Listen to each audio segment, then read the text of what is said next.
Hello and welcome to my YouTube channel learn set start with the basics.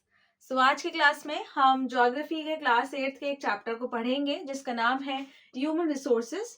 अब ये बहुत ही important topic है और आपके आगे की क्लासेस में भी ये टॉपिक आता है, तो बहुत ही अच्छे से इसको पढ़िएगा, समझिएगा। किसी को कोई प्रॉब्लम है तो आप कमेंट सेक्शन में कभी भी मैसेज ड्रॉप कर सकते हैं, हम उसको ज़रूर सॉल्व करने की कोशिश करेंगे। तो सबसे पहले हम ह्यूमन रिसोर्सेस क्या होते हैं चैप्टर के नाम से हमेशा स्टार्ट करते हैं। तो चैप्टर के नाम से ही समझना शुरू करते हैं कि ह्यूमन रिसोर्सेस क्या होता है। पहले तो रिसोर्सेस क्या होता है, अगर हम रिसोर्सेस की बात करें तो रिसोर्सेस होता है हमारा संसाधन, जिसको हम हिंदी में कहते हैं। रिसोर्सेज वर्ड अगर देखें तो हमारा संसाधन होता है। संसाधन हमारा क्या हो गया कि जो भी चीजों की हमें जरूरत होती है, ये हमारा नेचुरल भी हो सकता है, ह्यूमन मेड भी हो सकता है, ह्यूमन भी हो सकता है। तीनों कैटेगरीज इसमें आती है रिसोर्सेज वाले में। ठीक है, अब क्योंकि हमें ह्यूमन रिसोर्सेज पढ़ना है तो ह्यूमन रिसोर्सेज क्या हो गया, ह्यूमन का मतलब हो गया मानव। तो ह्यूमन रिसोर्सेज को हम हिंदी में कहते हैं मानव संसाधन। तो ये हो गया हमारा वो रिसोर्सेज जो कि एक पर्सन, एक इंसान खुद ही रिसोर्स की तरह यूज हो रहा है। अब जैसे हमने मान लिया एक फैक्ट्री है जिसमें आपके 100 वर्कर्स काम करते हैं, तो पूरी की पूरी फैक्ट्री में आपके जितने भी वर्कर्स हैं, एक फैक्ट्री है जहां पे आपके 100 वर्कर्स काम करते हैं, तो जितने भी आपके वर्कर्स हैं वो सारे उस पर्टिकुलर फैक्ट्री के लिए क्या हो गए, संसाधन हो गए, मतलब रिसोर्सेज हो गए, ह्यूमन रिसोर्स हो गए, क्योंकि वो स्किल्ड है, स्किल्ड वर्कर्स हैं। वो आपको आपकी फैक्ट्री का डेवलपमेंट करने में, ग्रोथ करने में हेल्प कर रहे हैं, आपके फैक्ट्री में इकोनॉमिक एक्टिविटीज में इंडल्ज है, वो कुछ ना कुछ वहां पे काम कर रहे हैं। कोई किसी डिपार्टमेंट में है, कोई किसी डिपार्टमेंट में है, मतलब आपकी फैक्ट्री में ही वो इकोनॉमिक एक्टिविटीज में इंक्लूड करा हुआ है, शामिल करा हुआ है इस पर्सन ने खुद को। तो वो हो जाता है आपके लिए ह्यूमन रिसोर्स, क्योंकि वो आपको बेनिफिट कमा के दे रहा है। ठीक है, तो जितना भी हमारे मानव संसाधन ह्यूमन रिसोर्सेज होते हैं वो सारे आपके होते हैं जो एक पर्सन खुद एक वैल्यूएबल एसेट की तरह आपके काम आ रहा है, ना कि एक लाइबिलिटी की तरह। मतलब वो आपकी जिम्मेदारी नहीं है, वो आपकी कंट्री के लिए भी हेल्पफुल है, इंडिविजुअल लेवल पे भी वो अर्न कर रहा है, अपनी फैमिली का पालन पोषण भी कर रहा है, और वो जिस जगह पे काम कर रहा है उस जगह के भी इकोनॉमिक डेवलपमेंट में वो हेल्प कर रहा है। ठीक है, ये हो गया हमारा बेसिक सा डेफिनेशन ह्यूमन रिसोर्सेज का, कि ह्यूमन रिसोर्सेज एक्चुअल में क्या होते हैं। ह्यूमन रिसोर्स हम कह सकते हैं कि एक तरीके से आपका अल्टीमेट रिसोर्स है। अल्टीमेट रिसोर्स कैसे होगा, ये अल्टीमेट रिसोर्स की तरह होते हैं। अल्टीमेट रिसोर्स क्यों हुआ, ये अल्टीमेट रिसोर्स इसलिए हुआ क्योंकि जितना भी आपका है, चाहे आपका नेचुरल रिसोर्स हो गया या ह्यूमन मेड रिसोर्स, ये दोनों ही आपके ह्यूमन रिसोर्सेज पे ही डिपेंडेंट होते हैं। कोई आपने मान लिया कोई मिनरल है, कोल है, या कोई भी मिनरल है आपका, वो आपने एक्सट्रैक्ट कर लिया, एक्सट्रैक्ट भी ह्यूमन ही करेगा, वो भी तब करेगा जब वो स्किल्ड हो इस काम में। उसके अलावा आपका हो गया दूसरा टाइप का, कौन सा हुआ, ह्यूमन मेड, तो वो भी आपका एक इंसान ही बना रहा है, जब उसमें स्किल्स होंगी तो वो काम कर पाएगा, वो तभी बना पाएगा। तो दोनों के लिए आपको ह्यूमन रिसोर्सेज की रिक्वायरमेंट हमेशा रहेगी। तो इसीलिए कहते हैं कि एक देश में जितने भी उसके नागरिक हैं वो ही उसकी पावर होल्ड करते हैं। तो ह्यूमन रिसोर्सेज सबसे इंपॉर्टेंट रिसोर्स की तरह माना जाता है। अब एक जगह पे, किसी भी जगह पे कितनी पॉपुलेशन है उस पर बहुत डिपेंड करता है कि वहां पे कितने आपके रिसोर्सेस काम के हैं और कितने आपके बेकार के हैं। अब आपने मान लिया कि क्लास में मेरे दो सेक्शंस हैं, एक आपके सेक्शन में 100 बच्चे हैं और एक सेक्शन में आपके 50 बच्चे हैं। 100 बच्चों में से 2 बच्चों ने ही आपके बहुत अच्छी ड्राइंग बना के दी और 50 में से भी आपके 2 ही ने ड्राइंग बना के दी। तो इट डजेंट मैटर कि आपकी पॉपुलेशन कितनी है, इट डिपेंड्स कि आपकी पॉपुलेशन जो है वो कितनी ज्यादा इफेक्टिव है, आपको कितना काम करके दे रही है। तो स्किल्स पे डिपेंड करता है, हेल्थ पे डिपेंड करता है, एजुकेशन लेवल पे। तो ये हम धीरे धीरे करके पूरा इस चैप्टर में पढ़ेंगे कि कैसे ये सारी ही चीजें हमारे लिए हेल्पफुल होती हैं। आगे देखते हैं डिस्ट्रीब्यूशन ऑफ पॉपुलेशन के बारे में। सबसे पहले कि पॉपुलेशन को हम कैसे डिस्ट्रीब्यूट करते हैं। अब पॉपुलेशन हमने तो बांट नहीं रखी है कि मैंने अपने आप एक एक करके बांटने गई हूँ, या कोई भी आपका मिनिस्टर वगैरह हो या गवर्नमेंट लेवल पे आपकी पॉपुलेशन ऐसे डिवाइड हो गई, ऐसा तो नहीं हुआ है। वो लोग अपने आप ही अपने नीड्स के अकॉर्डिंग मूव करते हैं। तो कैसे पॉपुलेशन होती है, एक तो हमारा है अनइवन स्प्रेड।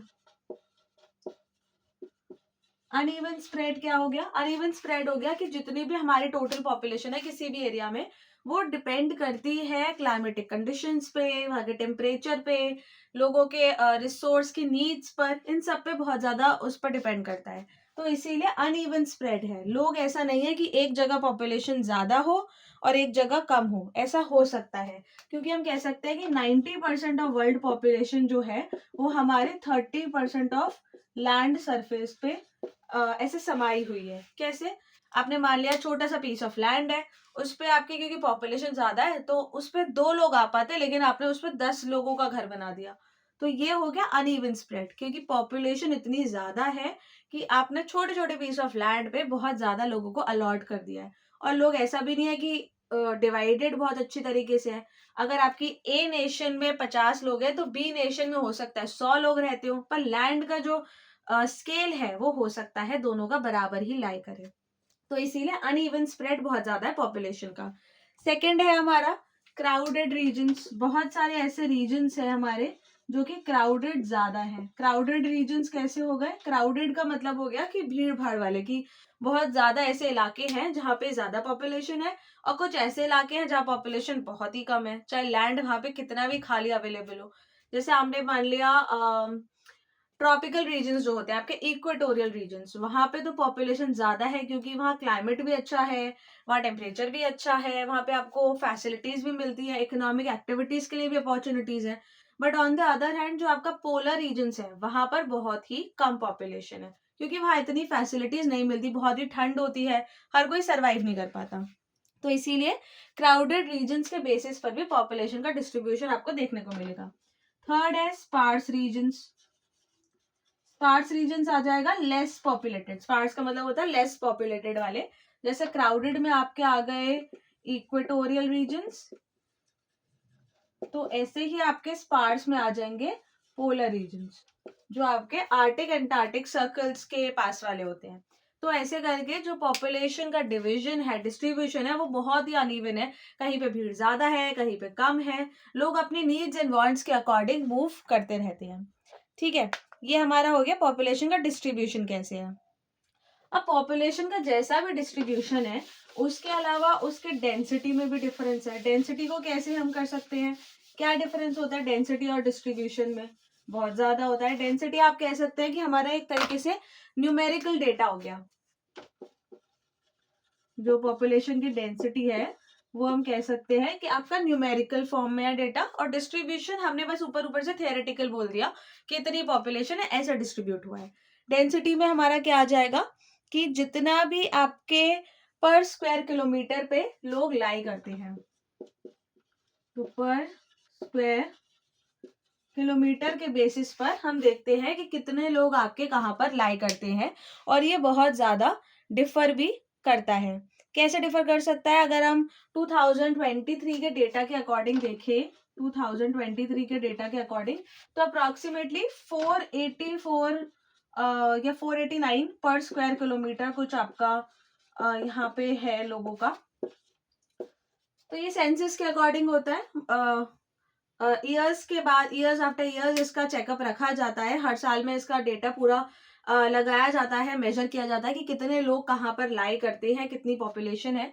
तो वही बता रहे हैं कि ये ईयर बाय ईयर आपका बहुत ज्यादा डिफर कर सकता है।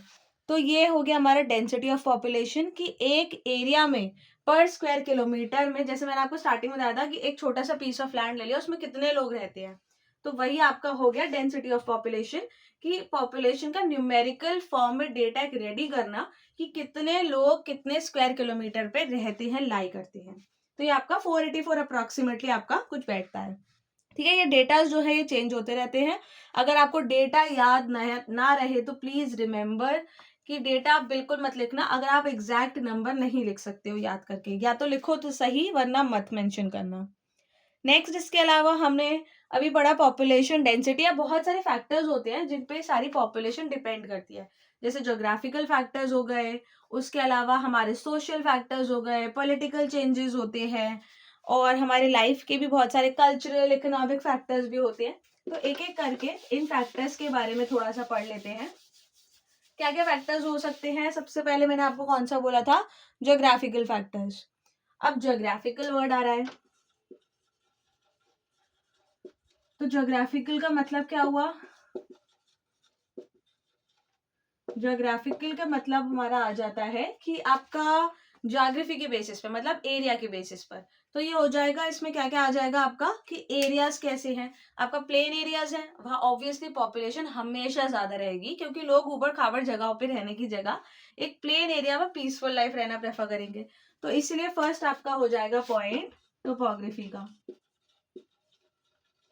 टोपोग्राफी का मतलब ये होता है कि प्लेन एरियाज वाला जो होता है वहां पे लोग ज्यादा रहेंगे। टोपोग्राफी में हो गया जो टॉप वाले पॉइंट्स हो गए कि आपका प्लेन एरिया है लेकिन वहां पे हो सकता है प्लेट्यूज बन गए हैं या फिर आपके डेल्टास क्रिएट हो गए, तो उन जगहों पे लोग नहीं रहेंगे। थोड़ा बहुत आपका जो हाइट है वो बन गई है किसी जगह की, तो उस हाइटी एरिया पे कोई भी या पीक एरिया पे कोई रहना नहीं चाहेगा। तो एक टोपोग्राफी रीजन हो सकता है। उसके अलावा हमारा क्या होता है, क्लाइमेट चेंजेस की वजह से। तो क्लाइमेट हो सकता है, क्लाइमेट में चेंजेस आते हैं, जो मैंने आपको बताया था कि पोलर रीजन्स जो है वहां की पॉपुलेशन हमेशा आपको कम मिलेगी, और जो दूसरा हमारा इक्वेटोरियल रीजन्स है वहां की population will always be better as compare to the polar regions, क्योंकि इक्वेटोरियल रीजन्स में आपका मौसम अच्छा होता है, एकदम मौसम सुहाना वाला टाइप का हो गया। और इसके अलावा आपको जितनी भी वहां पे अवेलेबिलिटी होगी वो उतना पोलर रीजन्स में नहीं होगी। जैसे आपको एम्प्लॉयमेंट मिल जाएगा, आपको रिसोर्सेज मिल रहे हैं, लैंड की फर्टिलिटी मिल रही है, वो सब इसमें नहीं होता पोलर वाले में। तो इसीलिए लोग ऑब्वियसली इक्वेटोरियल में ज्यादा रहना प्रेफर करेंगे। उसके अलावा हमारा होता है सॉइल की वजह से। सॉइल जहाँ पे फर्टाइल होगा लोग वहां पे रहना ज्यादा प्रेफर करेंगे। और लास्ट हो गया वाटर अवेलेबिलिटी। हमने पढ़ा था पहले भी आपने पढ़ा होगा कि हड़प्पन सिविलाइजेशन वाला जो टाइम था उसमें भी लोगों ने वहां पर पहले अपना घर वगैरह बनाना शुरू करा था जहाँ पे आसपास रिवर एरिया था। ऐसा क्यों करा था? ताकि पानी की कोई कमी ना हो, बिकॉज वो ऑब्वियसली बहुत ही इंपॉर्टेंट, मोस्ट इंपॉर्टेंट फैक्टर है लाइफ को कंटिन्यू करने के लिए। तो इसलिए पानी की जहाँ अवेलेबिलिटी होगी वहीं पे लोग सबसे ज्यादा रेसिडेंशियल एरिया अपना बनाना शुरू करेंगे। सॉइल का कैसे हम कह सकते हैं, अब कोई फार्मर है जो कि फार्मिंग वगैरह करना चाहता है, तो वो ऐसी जगह पे क्यों रहेगा जहाँ पे वो फार्मिंग ही नहीं कर सकता। वो कोई मुंबई के एक बड़े सा उसने बिल्डिंग में 14th फ्लोर पे उसने फ्लैट ले लिया है।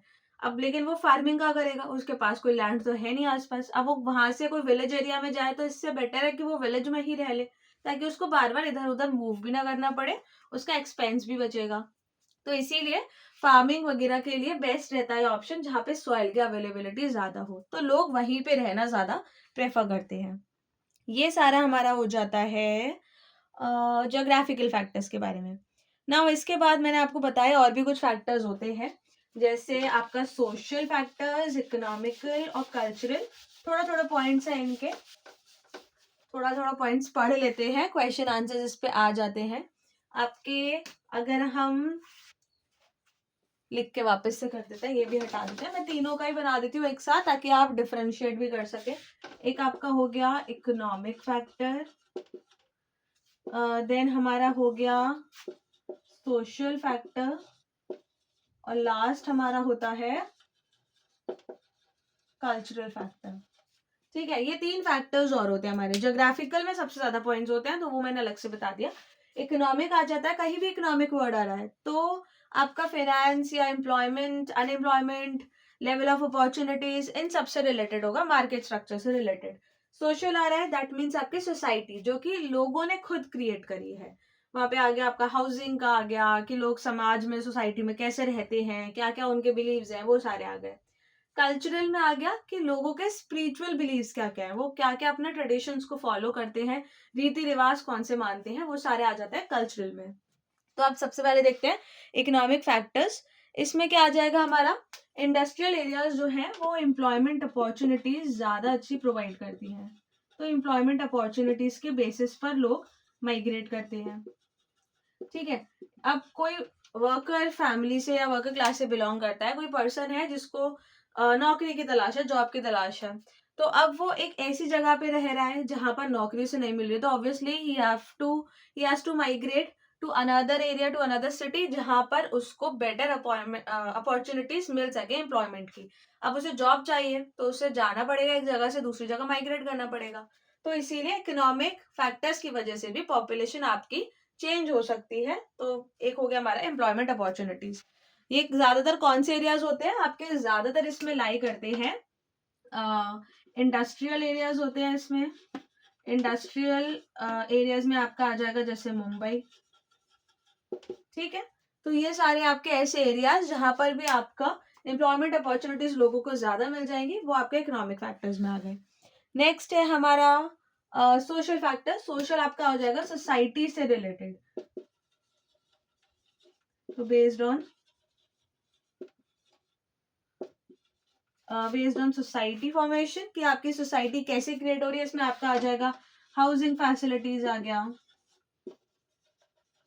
ठीक है। हाउसिंग फैसिलिटीज में आ जाएगा कि लोगों को जहाँ पे हाउसिंग का ज्यादा अच्छा मिल रहा है। अब कोई ऐसा एरिया है जहाँ पे आसपास में, अब फॉर एग्जाम्पल मुझे घर लेना है, तो एक एरिया ऐसा है जो बहुत ही पॉश कॉलोनी है, जहाँ पे आपके पूरा गार्डनिंग वगैरह का एरिया है, आपको पार्क मिला हुआ है, पार्क में झूले हैं, बच्चे आराम से वहां जा सकते हैं। जो एल्डर्स हैं आपके, वो बड़े बुजुर्ग हैं जो करके वो वॉक कर सकते हैं, पूरा वॉक का एरिया है, जॉगिंग का एरिया है, आपका जिम सेंटर है, स्विमिंग एरिया है, सारी चीजें मिली हुई है। या फिर एक ऐसी जगह है जहाँ पे छोटा घर है, वहां पे बहुत ज्यादा फैसिलिटीज नहीं है, वहां पे लाइट भी चली जाती है बार बार, सैनिटेशन प्रॉब्लम है, डिजीजेस भी होने के चांसेस हो सकते हैं। तो ऑब्वियसली इन दोनों में से a person will choose the option A. तो इसीलिए हाउसिंग फैसिलिटीज पर भी डिपेंड करता है कि पॉपुलेशन किसी जगह की कितनी ज्यादा है। अब ये सारा आपको कब डिसाइड करने को मिलेगा, जब आपकी इकोनॉमिक कंडीशन अच्छी होगी ऑब्वियसली।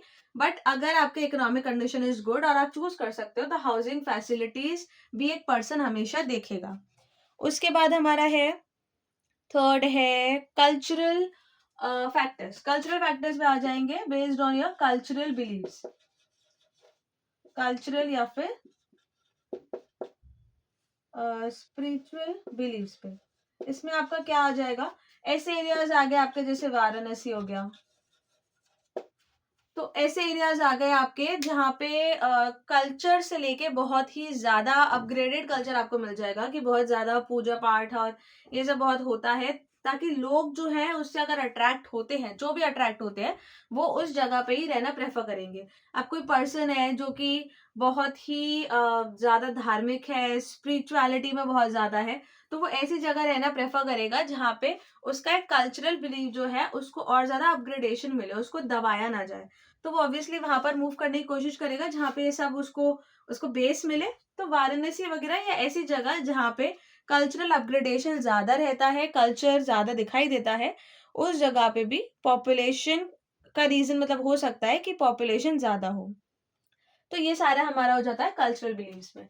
तो इकोनॉमिक, सोशल, कल्चरल, ज्योग्राफिकल, ये 4 फैक्टर्स होते हैं। चारों में काफी सारे पॉइंट्स आते हैं जो मैंने आपको एक्सप्लेन कर दिए, जिनके बेसिस पर हम कह सकते हैं कि पॉपुलेशन बढ़ भी सकती है और घट भी सकती है। दोनों ही चीजें हैं। एम्प्लॉयमेंट कहीं पे ज्यादा है तो लोग वहां ज्यादा भागेंगे, एम्प्लॉयमेंट कम है तो वहां पर लोग कम रहना प्रेफर करेंगे। तो that's all for today's class. इतना ही हम आज की क्लास में पढ़ते हैं। जितने भी टॉपिक्स हमने आज पढ़े थे, आप उसको अच्छे से पढ़ लेना, समझ लेना। If anyone is any query तो आप कमेंट सेक्शन में मैसेज ड्रॉप कर सकते हैं। हमारे ऑनलाइन बैचेस भी स्टार्ट हो चुके हैं, किसी को ज्वाइन करना हो तो आप उसके लिए भी मैसेज कर सकते हैं, आप डायरेक्टली उस बच्चे से कॉन्टैक्ट करेंगे। So thank you for learning with us, keep watching, bye, take care.